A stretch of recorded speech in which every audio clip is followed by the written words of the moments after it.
આપણો કોઈ પણ ઋષિ કોઈ સંપ્રદાયનો અનુયાયી નથી. જ્યારે સંત શિરોમણી તુલસીદાસજી રામાનંદ સંપ્રદાયના અનુયાયી છે.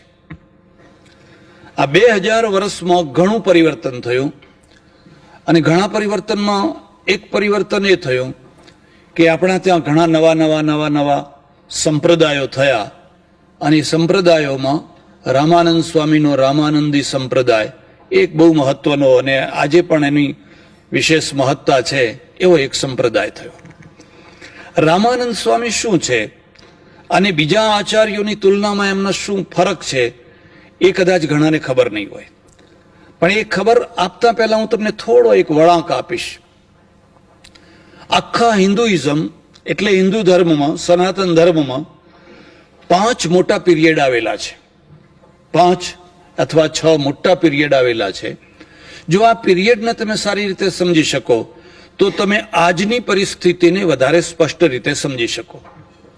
આપણો જે જૂનામાં જૂનો પીરિયડ છે એને આપણે વૈદિક યુગ અથવા ઋષિ યુગ કહીએ છીએ. જ્યારે વેદનો મેસેજ, વેદનો સંદેશ, વેદની પ્રેરણા અને ઋષિઓનું જીવન એક બહુ મહત્વનું છે. અને એ જીવનમાં તમે જોશો તો આલોક છે, પરલોક છે. આલોકના પ્રત્યે ધિક્કાર નથી, આલોકના પ્રત્યે ઘૃણા નથી. સ્ત્રીનું માન છે, રાષ્ટ્રવાદ છે, કોરો અધ્યાત્મવાદ નથી. ઐશ્વર્યનો સ્વીકાર છે, સમૃદ્ધિનો સ્વીકાર છે. ઋષિ રોજ પ્રાર્થના કરે છે, મારો દેશ સુખી હો, સમૃદ્ધ હો, સ્વસ્તિ સામ્રાજ્યમ ભૌજ્યમ મહારાજ્યમ આધિપત્યમયમ આ સમુદ્ર પર્યંત એક રાડૈતી. અમારી ગાયો બહુ સારી હોય, અમારા ઘોડા બહુ સારા હોય, અમારા યોદ્ધાઓ સારા હોય, અમારા ધનુષબાણ સારા હોય. રાષ્ટ્રને લગતી, સમાજને લગતી, ઐશ્વર્યને લગતી એકે એક બાબતની ચિંતા પેલા ઋષિને છે. અને ઋષિ કોણ છે? ઋષિ પત્નીવાળો પુરુષ છે. એને પત્ની છે, એને બાળકો છે. એ સંન્યાસી નથી, એ સાધુ નથી.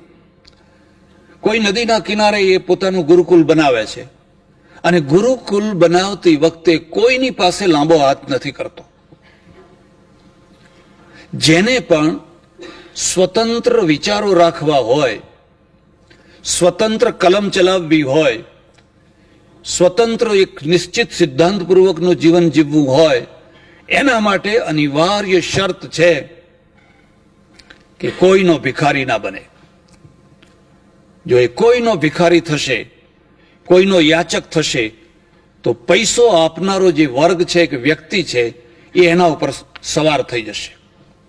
પછી એની સ્વતંત્રતા, વાણીની કલમની સ્વતંત્રતા નહીં રહી શકે. એટલે આ ઋષિઓ સ્વતંત્ર છે. રાજા મહારાજાઓ એમને માને છે, પણ એક જ રાજા મહારાજાઓની પાસે જ્યારે જુઓ ત્યારે ઉઘરાણા, જ્યારે જુઓ ત્યારે ઉઘરાણા, જ્યારે જુઓ ત્યારે ઉઘરાણા, ઉઘરાણા લઈને ફરતા નથી. અમારે સાધુઓની દુર્દશા થવાનું મુખ્ય કારણ આ ઉઘરાણા છે. ઉઘરાણાના દ્વારા તમે ભવ્ય મંદિરો બાંધી શકો, મોટા મોટા આશ્રમો બાંધી શકો. તમે હરિદ્વારમાં જઈને જુઓ તો હરિદ્વારમાં 2 થી 3 હજાર આશ્રમો હશે. એમાં કેટલાક તો 5-5, 10-10, 15-15 કરોડની પ્રોપર્ટી વાળા આલીશાન આશ્રમો હશે. એનાથી ધર્મરક્ષા ના થાય. ધર્મરક્ષા તો તમે કેટલી હિંમતથી સાચી વાત કહી શકો છો સમય ઉપર, એના દ્વારા થાય. એક ભાગવત સપ્તાહમાં મારા ઓળખીતા એક સંત અને મને એના ઉદ્ઘાટનમાં બોલાવ્યા. મને કે પહેલું પ્રવચન તમારું કરવાનું છે. એકબીજાની ઓળખાણના કારણે હું ગયો તો ખરો, પણ મને એક અનુભવ સારો ના થયો.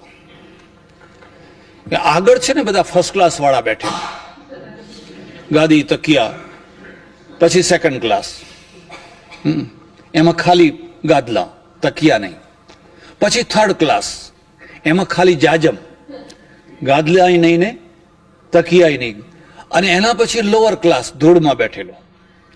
હવે ખરો સાંભળનારો પેલો લોઅર ક્લાસ. આ જે ફર્સ્ટ ક્લાસમાં લોકો બેઠેલા વીઆઈપીઓ, એમાં એક શેઠ મોટી ઉંમરના અને તકિયા ઉપર આડા પડીને સૂઈ ગયેલા તો સૂઈ ગયેલા, પણ એમના ધોતિયાનો છેડો થોડો આગો પાછો થઈ ગયેલો.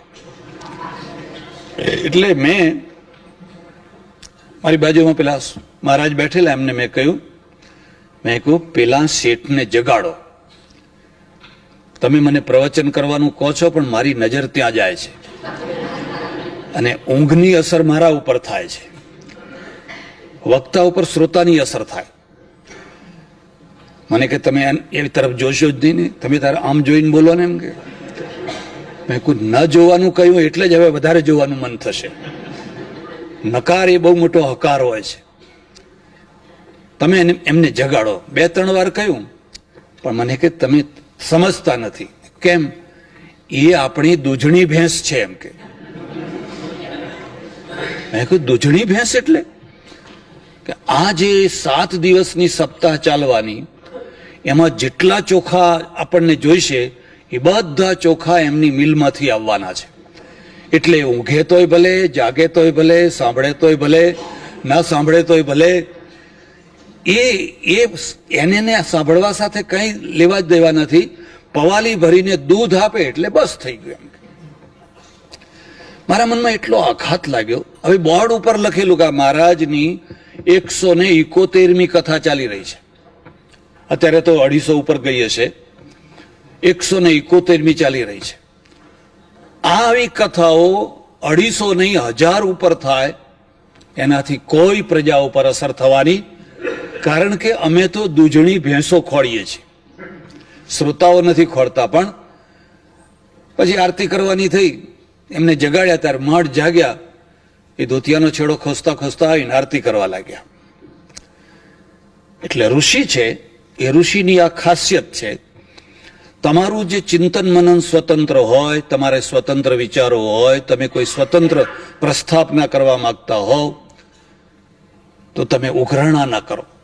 ઉઘરાણા કરશો, સારા કામ માટે કરશો, ઉઘરાણા સારા કામ માટે કરશો, તો પણ તમારી વૈચારિક સ્વતંત્રતા દબાઈ જવાની. અને વૈચારિક સ્વતંત્રતા દબાઈ જાય એના જેટલું મોટું કોઈ મોટું નુકસાન નથી. સૌથી મોટામાં મોટું નુકસાન વૈચારિક સ્વતંત્રતાને દબાવી દેવી છે. હું તમને 2 દાખલા આપું. મહાભારતમાં દ્રૌપદીના ચીર ખેંચાયા અને ભરી સભામાં ખેંચાયા, અને એ ચીર ખેંચનારા દ્રૌપદીના સગા દિયર હતા. ભીષ્મ હતા, દ્રોણ હતા, કૃપાચાર્ય હતા, સમર્થ પુરુષો ત્યાં બેઠેલા હતા, પણ ચીર ખેંચાયા. સીતાજી એકદમ રાક્ષસોની નગરીમાં ગયા છે, એના શરીરને કોઈ હાથ નથી અડાડતું. રાવણ એના શરીરને હાથ નથી અડાડી શકતો. 11 મહિના રહ્યા સીતાજી. રાવણ એને લલચાવે, ફોસલાવે, ભય બતાવે, ડર બતાવે, પણ રાવણે કદી સીતાજીને હાથ નથી અડાડ્યો. કોઈ વાર તો વિચાર કરો કે આવું કેમ થયું? એનો એક જ કારણ છે. દુર્યોધનની સભામાં સમય ઉપર સાચી વાત કહેવાની કોઈની હિંમત નથી. ભીષ્મ જો ઉભા થઈને બોલ્યા હોત કે દુર્યોધન બંધ કરા, હું જઉં છું, મારે આ રાજ્યમાં નથી રહેવું, તો દ્રૌપદીના ચીર ના ખેંચાયા હોત. ભીષ્મે કહ્યું કે હું શું કરું? દ્રૌપદીએ કહ્યું કે પિતામહ તમે તો કંઈક બોલો, હું તમારી પુત્ર વધુ, તમારા દેખતા મારી આ દશા થાય છે. ભીષ્મે નીચું ઘાલ્યું અને કહ્યું કે હું શું કરું, મેં એનો રોટલો ખાધો છે. રોટલો ખાવાનો એવો અર્થ તો નથી કે રોટલા ખવડાવનારના કોઈ ગમે તેવા કાર્ય માટે પણ તમે માથું નીચું ઘાલો, એવો અર્થ તો નથી. બીજી તરફ જુઓ, ભીષ્મ જેવો કોઈ સમર્થ લડવૈયો નથી, એવો કોઈ શસ્ત્રધારી નથી. મહાભારતમાં લખ્યું છે કે ભીષ્મ જ્યારે લડવા જાય તો એની પાછળ ગાડે ગાડા ભરીને તીર રાખવા પડતા, અને સાંજ પડતા પડતા એ બધા તીર પેલી તરફ ફેંકી દેતા. તો બાવડામાં કેટલી તાકાત હશે! એટલે શસ્ત્ર શક્તિ છે પણ વાક શક્તિ નથી. ભીષ્મ લડી શકે છે પણ ભીષ્મ બોલી નથી શકતા. દ્રોણ લડી શકે છે પણ દ્રોણ બોલી નથી શકતા ખરા સમયે. જ્યારે રાવણની નગરીમાં મંદોદરીએ કહ્યું તમે આ બહુ મોટું પાપ કર્યું છે, તમે આ બહુ ખોટું કર્યું છે, સીતાજીને પાછી આપી આવો.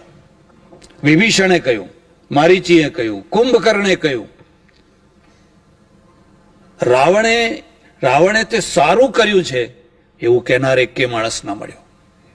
બધાએ કહ્યું કે તે ખોટું કર્યું છે, તે ખોટું કર્યું છે, તે ખોટું કર્યું છે. આ કહેવાના કારણે રાવણ સીતાજીને હાથ ના અડાડી શક્યો, કારણ કે જનમત એક તરફ છે અને જનમત બોલી શકે છે, એને વાચા છે, વાણી છે, બોલી શકે છે. તો ઋષિનું કામ, ધર્મગુરુનું કામ સમય ઉપર સાચી વાત કહેવાનું છે. અને સમય ઉપર જો એ સાચી વાત ન કહી શકે, બાકી ભલે તમે ગમે એટલા યજ્ઞો કરો, ગમે એવી સપ્તાહો કરો, ગમે એવા ભવ્ય મંદિરો બાંધો, એનો કોઈ અર્થ નહીં. તો તમે ધર્મનું રક્ષણ નહીં કરી શકો. એટલે ઋષિ છે ને ઉઘરાણા મુક્ત છે. એ પોતાની પર્ણકુટી વિદ્યાર્થીઓના દ્વારા લાકડા કપાવીને ઝૂંપડી બાંધે છે, પર્ણકુટી માટીનો ચોતરો બનાવે છે, અનાજ જંગલનું અનાજ ખાય છે, ગાયો રાખે છે, ગાયો પાળે છે, સ્વાવલંબી છે, પોતાના પગ ઉપર ઊભા છે. અને પોતાના પગ ઉપર ઊભા છે એની એક બહુ મોટી ખુમારી છે. તમે ગમે એવા સારામાં સારા ખભા ઉપર પણ, પારકા ખભા ઉપર બેઠા હો અને પોતાના પગ ઉપર ના ઊભા હો તો તમે કદી ખુમારીથી જીવન નહીં જીવી શકો. એક પ્રકારની લાચારીનું જ જીવન છે. કોઈના ખભા ઉપર બેસીને, કોઈના માથા ઉપર બેસીને, કોઈની પીઠ ઉપર બેસીને જીવન જીવવું, એના કરતા પોતાના પગ ઉપર ઊભા રહી અને જીવન જીવવું, એ જ ખુમારીનો સાચો રસ્તો છે. પછી આ ઋષિઓ છે ને એ માત્ર અધ્યાત્મવાદી નથી. જેટલી વિદ્યાઓ, જેટલા જ્ઞાન, જેટલી ફેકલ્ટીઓ એ બધામાં નિપુણ છે. એ નક્ષત્ર વિદ્યા જાણે, એ ખગોળ વિદ્યા જાણે, એ ભૂગોળ વિદ્યા જાણે, એ ફલાણી વિદ્યા જાણે, ધનુર્વેદ જાણે, એ અશ્વ વિદ્યા જાણે.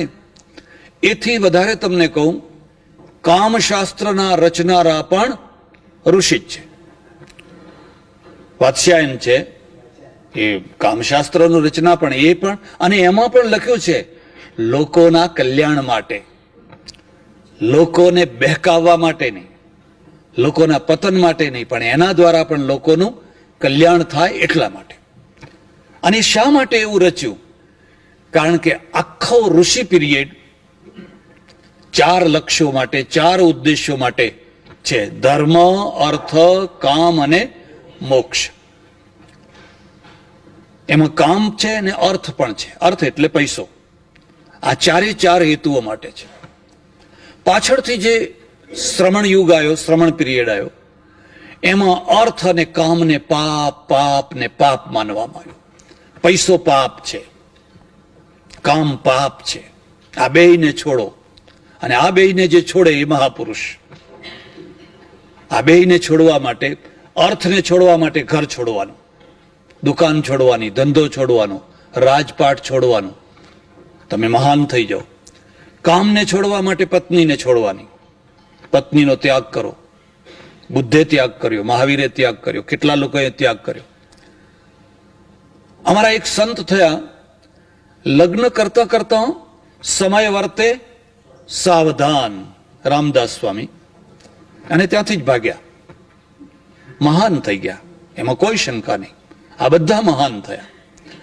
પણ આનું એક ઉધાર પાસું એ છે કે પેલી બ્રાહ્મણીના પક્ષમાં કોઈ એક શબ્દ ના